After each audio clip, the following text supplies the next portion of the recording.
Hello दोस्तों, आज हम बात करेंगे माइटोसिस की, जो कि 10th आईसीएसई बोर्ड के सेकंड चैप्टर का पार्ट है। ठीक है, तो माइटोसिस जैसा कि यहाँ दिया हुआ है, माइटोस वर्ड है। माइटोस का मतलब होता है थ्रेड। थ्रेड मीन्स धागा। ठीक, इसी की हम बात पहले भी की थी कि माइटोसिस जो टर्म था, ये थ्रेड स्ट्रक्चर था, ये हमारे वाल्टर फ्लेमिंग साहब ने दिया था 1882 में।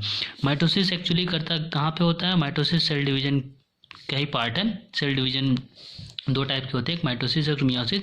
तो माइटोसिस जो होती है, जितनी भी बॉडी सेल्स होती हैं, उसमें माइटोसिस होता है। Mitosis is the cell division in which one parent cell divide into two identical daughter cell. Mitosis में एक पेरेंट सेल से दो आइडेंटिकल डॉटर सेल्स बनती हैं। और the most important aspects of mitosis is that same normal chromosome number is maintained at each cell division. Means अगर एक है और एक से दो आइडेंटिकल बन रही हैं और इसमें दो क्रोमोसोम है, तो उसके डॉटर में भी दो ही क्रोमोसोम जाएगा। ठीक, ये याद रखिएगा। माइटोसिस में एक से टू सेल्स बनती हैं और दोनों सेल्स में the number of chromosome is equal to the parent cells. Just before the division of the cell, the nucleus prepare for the change and double the quantity of the DNA. This is the interphase. Apparently the resting phase, since no changes in chromosome is visible extremely, but actually it is quite active in synthesizing the DNA. Division होने से पहले ही, जब एक cell से दो cell बनती है, तो इससे पहले ही एक स्टेज आती है जिसको नाम होता है इंटरफेज। इस फेज में होता क्या है? एक्चुअली इस फेज में सेल प्रिपेयर होती है कि अपने नंबर ऑफ डीएनए को डुप्लीकेट कर सके। ठीक, यहाँ लिखा है ना, actually it is quite active in synthesising the DNA. वो डीएनए की सिंथेसाइज करता है किसमें? इंटरफेज में, जिसको रेस्टिंग फेज भी हम कहते हैं। अब हम बात करते हैं फेजेस ऑफ माइटोसिस की। तो माइटोसिस में बेसिकली दो फेज होते हैं, एक होता है कैरियोकाइनेसिस, दूसरा होता है साइटोकाइनेसिस। कैरियोकाइनेसिस में क्या होता है? तो कैरियो मीन्स होता है कैरियन, कैरियन से लिया गया है, और कैरियन का मतलब होता है न्यूक्लियस, और काइनेसिस मीन्स डिवीजन। जिसमें न्यूक्लियस का डिवीजन होता है उसे कहते हैं कैरियोकाइनेसिस। साइटोकाइनेसिस मीन्स साइटोप्लाज्म का या सेल का डिवीजन जब होता है तो उसे बोलते हैं साइटोकाइनेसिस। अब कैरियोकाइनेसिस में क्या की चीज़ आती है? तो कैरियोकाइनेसिस में चार फेजेस आती हैं, एक होता है prophase, metaphase, anaphase, telophase. PMAT, PMAT ये याद रख लीजिएगा, PMAT ये सीक्वेंस है जो हमेशा याद रखिएगा। सबसे पहले आता है प्रोफेज, फिर मेटाफेज, फिर एनाफेज, फिर टीलोफेज। PM समझ रहे हैं, प्राइम मिनिस्टर वाला PMAT। और 80 जैसा कि मेरा नाम ही है अतुल, तो प्राइम मिनिस्टर अतुल। तो इसका मतलब क्या हुआ? प्रोफेज पहले आएगा, फिर मेटाफेज पे आएगा, फिर एनाफेज आएगा, फिर टीलोफेज आएगा। ये स्टेजेस हैं, फर्स्ट, सेकंड, थर्ड, फोर्थ। अब प्रोफेज में होता क्या है? तो प्रोफेज जो होती है सबसे पहले की अवस्था होती है, सबसे फर्स्ट अवस्था होती है, जिसका नाम ही होता है प्रोमिस होता है फर्स्ट। इसमें होता क्या है? इसमें क्रोमोसोम थिकर हो जाते हैं, शॉर्ट हो जाते हैं, थिक हो जाते हैं, क्लियरली विजिबल होते हैं। कहाँ पे? न्यूक्लियस के अंदर, मतलब पूरी तरह से क्रोमोसोम लाइक स्ट्रक्चर दिखता है। और इसके अंदर क्या होता है? इसमें सेंट्रोमियर स्पेसिफिक दिखता है, उसमें के साथ ही क्रोमेटिड दिखता है। ठीक, तो स्पेसिफिक क्रोमेटिड होते हैं। टू सिस्टर्स, ये सेंट्रोमियर की बात हो गई। उसके बाद क्या होता है? सेंट्रोमियल एनिमल सेल्स में स्प्लिट करते हैं, to simultaneous duplicate the centriole content it. Means इसमें स्पेसिफिक क्या होता है? साइमल्टेनियसली डुप्लीकेशन होता है सेंट्रियोल्स का। ठीक, सेंट्रियोल केवल और केवल एनिमल सेल में पाए जाते हैं। ये लगातार क्या होता है? डिवीजन होता है किसमें? हमारे प्रोफेज में। मीन्स अगर सेंट्रियोल एक होता है तो वो फिर डिवाइड होके क्या हो जाता है? ये दो में बन जाता है। ठीक, ये आगे अभी हम फिगर में देखेंगे। इसके अलावा और वो सेंट्रोमियर आपस में एस्टर रेस के थ्रू, ये क्या है? एस्टर रेस के थ्रू आपस में कंबाइंड होते हैं। Number of fibres appear between the two daughter centriole which are called spindle fibre. जो दोनों सेंट्रियोल्स हैं उसमें बहुत सारे फाइबर्स लाइक स्ट्रक्चर दिखाई देते हैं, उनको बोलते हैं स्पिंडल फाइबर। जिसमें और क्या होता है? इसमें न्यूक्लियर मेम्ब्रेन और न्यूक्लियोलस पूरी तरह से डिसअपियर हो जाती हैं।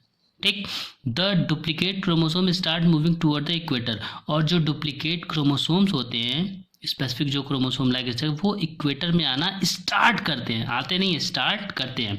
मेटाफेज में क्या होता है? मेटाफेज वो क्रोमोसोम पूरी तरह से इक्वेटोरियल प्लेन में आ जाते हैं। ठीक है, अरेंज हो जाते हैं इक्वेटोरियल प्लेन में। एनाफेज में क्या होता है? एनाफेज में जो स्पिंडल फाइबर है वो पूरी तरह से अपोजिट पोल पे जाने लगते हैं, और जो सेंट्रोमियर है जो कि क्रोमेटिड से अटैच है, तो क्रोमेटिन डिवाइड होना स्टार्ट कर देता है और क्रोमेटिन डिवाइड होके हल्का सा वो पोल की तरफ, सेंट्रियोल की तरफ जाता है। ये भी फिगर के थ्रू हम बताएंगे तो काफ़ी अच्छा समझ में आएगा। टीलोफेज में क्या होता है, न्यूक्लियर मेम्ब्रेन डिसअपियर हो जाता है, न्यूक्लियोलस फिर से अपीयर हो जाता है, ठीक, मतलब भाई पुरानी स्टेज फिर से आ जाती है। इसके अलावा chromatid daughter chromosome lengthen become thinner and turns into network chromatin thread. और क्या होता है, ये क्रोमेटिड स्ट्रक्चर फिर से स्टार्ट हो जाती है, क्रोमोसोम फिर से थिनर हो जाता है और क्रोमेटिड लाइक स्ट्रक्चर बनाता है। फिर आता है साइटोकाइनेसिस मतलब जब न्यूक्लियस का डिवीजन हो जाता है तो फिर साइटोप्लाज्म का डिवीजन होता है, और साइटोप्लाज्म का division in the case of animal cell furrow के थ्रू होता है और in the case of plant cell plate के थ्रू होता है, वो भी हम देखेंगे। अब देखिए दोस्तों, यहाँ पे फिगर के थ्रू बहुत अच्छा समझाया हुआ है। सबसे पहले बात करते हैं इंटरफेज की। तो इंटरफेज जैसा कि हम बताएं रेस्टिंग फेज होती है। इंटरफेज वो होती है प्रिपरेटरी फेज होती है, जहाँ सेल डिवीजन होने से पहले की अवस्था होती है, और इसमें बेसिकली डीएनए का सिंथेसिस होता है। इसके अलावा इसमें और भी चीज़ें होती हैं इंटरफेज में, आरएनए की भी सिंथेसिस होती है, प्रोटीन की भी सिंथेसिस, बट बेसिकली डीएनए की सिंथेसिस के लिए जाना जाता है। अब ये हमारा देखिए इंटरफेज की अवस्था दिखाई गई है। इसमें सेंट्रोमियर दिख रहा है एनिमल सेल में, प्लांट सेल में कोई सेंट्रोसोम दिख रहा है एनिमल सेल में, बट प्लांट सेल में सेंट्रोसोम नहीं पाया जाता है। ठीक है, ये बात याद रखिएगा, प्लांट सेल में सेंट्रोसोम नहीं होता है जबकि एनिमल सेल में सेंट्रोसोम होता है। ठीक, इसमें देखिए बाकी सब चीज़ें, न्यूक्लियस है, न्यूक्लियस में न्यूक्लियर मेम्ब्रेन है, न्यूक्लियोलस है और ये क्रोमेटिन थ्रेड लाइक स्ट्रक्चर है जो कि दोनों में सेम है। उसके बाद आते हैं प्रोफेज में। तो इसमें देखिए एक अर्ली प्रोफेज है और एक लेट प्रोफेज है। जैसा कि आपकी बुक में दिया हुआ है, प्रोफेज में centriole start moving apart reach opposite pole. यहाँ पे देखिए जो हमारा सेंट्रोसोम है, सेंट्रोसोम का जो सेंट्रियोल है वो क्या कर रहा है, अब धीरे धीरे डिवाइड होना स्टार्ट कर रहा है ना, in the case of animal cell. इसमें तो ऐसा कोई स्ट्रक्चर नहीं है। इसके अलावा क्रोमोसोम देखिए पूरी तरह से डेंस स्ट्रक्चर है, इसमें सेंट्रोमियर आराम से देख सकते हैं, क्रोमेटिड आराम से देख सकते हैं, जस्ट लाइक हमारे प्लांट सेल में भी ऐसा ही है। लेट प्रोफेज में आएंगे तो प्रोफेज में धीरे धीरे अब क्या होता है, ये क्रोमोसोम पोल की तरफ जाना स्टार्ट कर देते हैं और जो सेंट्रियोल है वो भी पोल की तरफ आ जाते हैं पूरी तरह से थ्रू एस्टर रेज। ये देखिए स्पिंडल फाइबर ये है, ये एस्टर रेज सेंट्रियोल के चारों तरफ होता है, जबकि स्पिंडल फाइबर दो सेंट्रियोल को आपस में एक दूसरे से कनेक्टिविटी का काम करता है। ठीक, न्यूक्लियर मेम्ब्रेन न्यूक्लियोलस पूरी तरह से गायब हो चुकी है, यहाँ पे हल्का हल्का था भी, फिर जैसे ही लेट प्रोफेज आया, प्रोफेज लास्ट की अवस्था है, पूरी तरह से न्यूक्लियर मेम्ब्रेन न्यूक्लियोलस गायब हो चुका है, याद रखिएगा।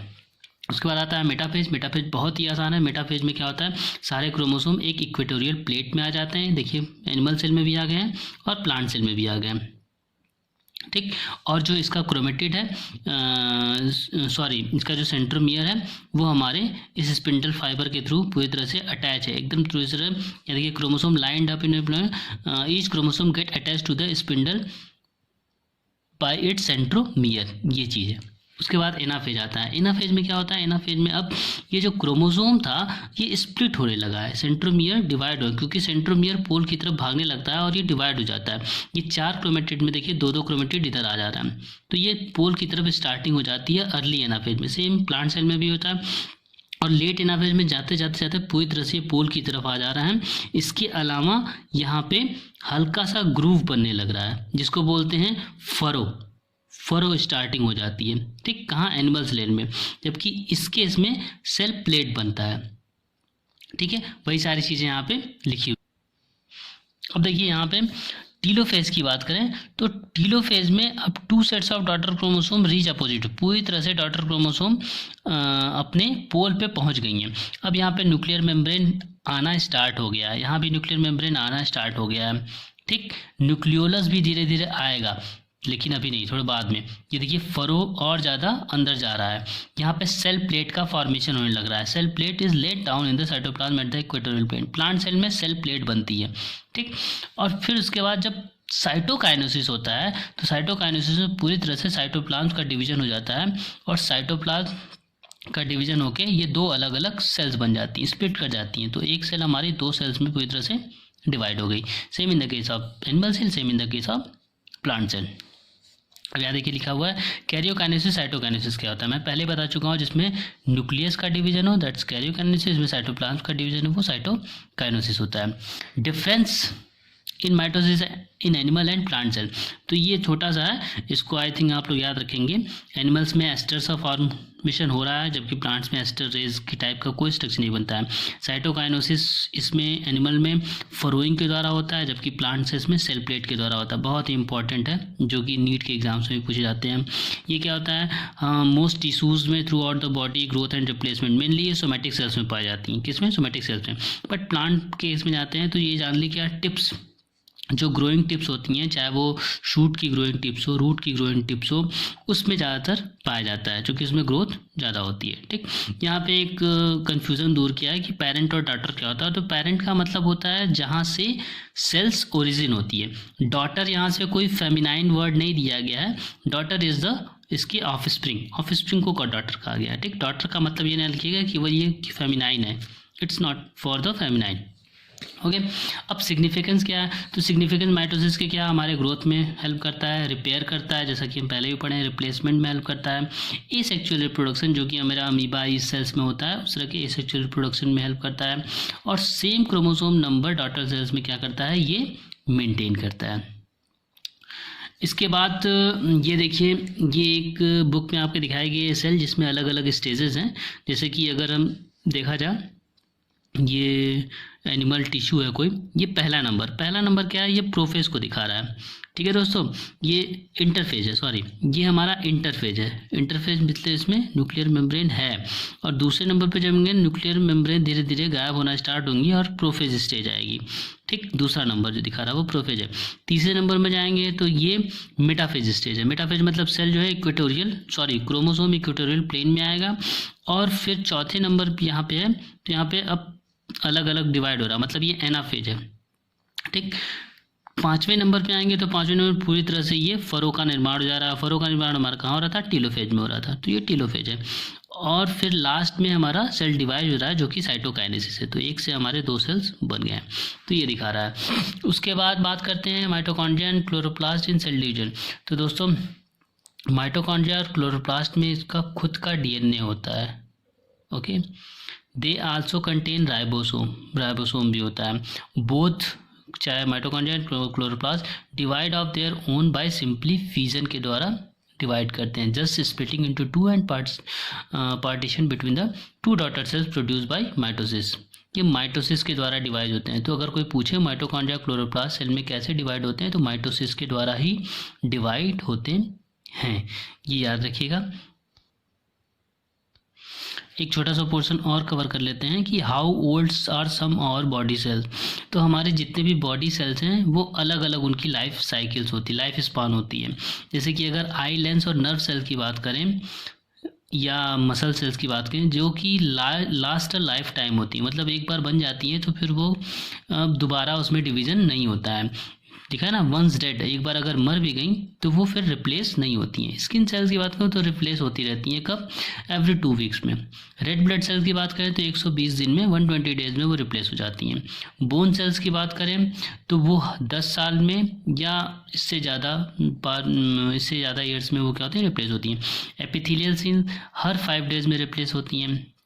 और अदर गट सेल्स 15 ईयर्स में रिप्लेस होती हैं। लीवर सेल्स 300 to 500 डेज में रिप्लेस होती हैं, लगभग 1 से 2 साल लग जाता है। तो ये स्टार्टिंग के 3 पॉइंट इंपॉर्टेंट है, चूँकि हमारी आई लेंस, नर्व सेल्स और कुछ मसल सेल जैसे कि cerebral cortex and most muscle cells, जो कि last lifetime but once dead are not replaced. Lifetime एक ही सेल होती है, वो डिवीज़न नहीं होता है उसमें। ठीक, स्किन सेल्स हमेशा उसमें हर हफ्ते ही चेंजेस आते हैं। रेड ब्लड सेल्स 120 डेज, ये बहुत पूछा गया क्वेश्चन।